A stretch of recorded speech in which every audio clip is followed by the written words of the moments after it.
Nous voilà à nouveau réunis pour la troisième fois cette année, après le lancement des travaux du pont de Cocody, ceux du carrefour de l'Indigné, et nous voilà réunis aujourd'hui dans la belle ville historique de Grand Bassam pour la réalisation, pour le lancement des travaux de l'ouverture du fleuve Comoé.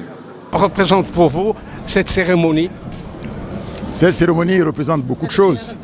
C'est une consécration au niveau de la coopération entre le Maroc et la Côte d'Ivoire. Et je l'ai eu à le souligner tout à l'heure, c'est une coopération qui est dynamique et qui est diversifiée. Vous savez, il y a plusieurs réalisations que nous sommes en train de faire avec le Maroc. D'une part avec la baie de Cocody, que chacun connaît, notamment le pont à Auban. Il y a aussi donc l'échangeur L'Indigné et il y a ce gros dossier relatif à l'embouchure de Grand Bassam. Tout ça est relié. Et je dois dire aussi qu'avec le Maroc, je crois que c'est peut-être le pays avec lequel la Côte d'Ivoire a le plus d'accords signés. Il y a plus de 100 accords qui ont été signés avec le Maroc dans différents domaines. Et comme je disais tantôt, le roi, Sa Majesté Mohamed VI, que Dieu l'assiste, a décidé que sur Bassam, il va y avoir un port de pêche ici. Et vous savez aussi qu'il a installé un lycée hôtelier, donc au niveau d'Abidjan. En fait, il y a beaucoup d'aspects de la coopération entre les deux pays.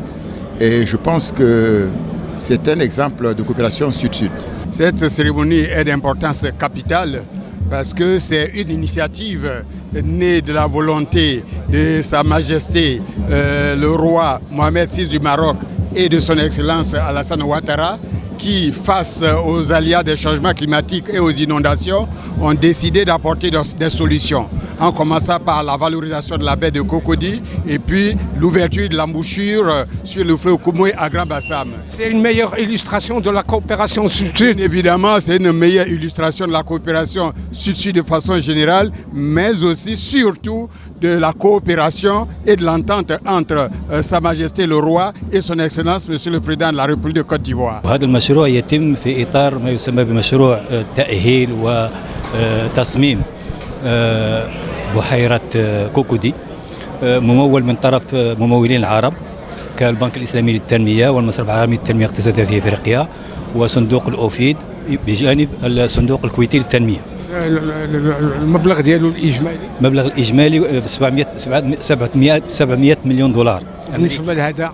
هذا تقريبا ما يناهز 30 مليون دولار. Aujourd'hui, vous avez lancé un projet grandiose, le deuxième après la baie de Cocody, c'est-à-dire l'ouverture de la rivière de Cocody vers la mer sur le littoral d'Abidjan. Oui, effectivement, aujourd'hui donc c'était le lancement de l'ouverture du Grand Bassam, le lancement des travaux.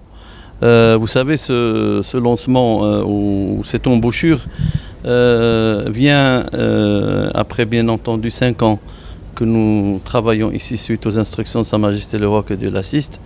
Déjà après le discours historique de Sa Majesté ici en Côte d'Ivoire, en mars, c'était en février 2014 et en mars 2014, donc Sa Majesté nous a donné ses instructions pour qu'on vienne aider nos amis et nos frères ivoiriennes à ce que leur lagune devienne aussi propre que celle de Marchika.